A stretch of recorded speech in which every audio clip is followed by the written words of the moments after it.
Hello everyone, তো আমি আমার নতুন একটা ভিডিও নিয়ে চলে এলাম। তো আমার দাদার বিয়ের পাকা কথার জন্য অনেকগুলো পান এনেছিল, সবাইকে পান সুপারি দিতে হয়, তার জন্য সেই পানের থেকে দুটো পান নিয়ে একটা ডিজাইন বানালাম। সেই ডিজাইনের মধ্যে আমার দাদা বৌদির নাম লিখেছিলাম। আবার অনেকক্ষণ ধরে আবার একটা জায়গায় শুভ বিবাহ লিখবো ভেবেছিলাম, কিন্তু সেটা না লিখে লিখেছি পাকা কথা, যেহেতু আবার সেখানে সিঁদুর আর হলুদের অনেক রিচুয়ালস ছিল, তার জন্য আমি হলুদ আর লালের মধ্যেই ডিজাইনটা রেখেছি। আমি সাদা ইউজ করিনি। তো যদি ভালো লেগে থাকে ফুল লুকটা, তাহলে একটা like, share, comment and subscribe করে দিও। বাই।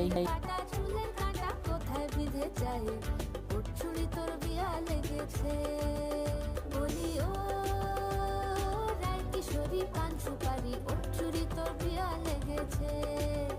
বলি ও রায় কিশোরী পান সুপারি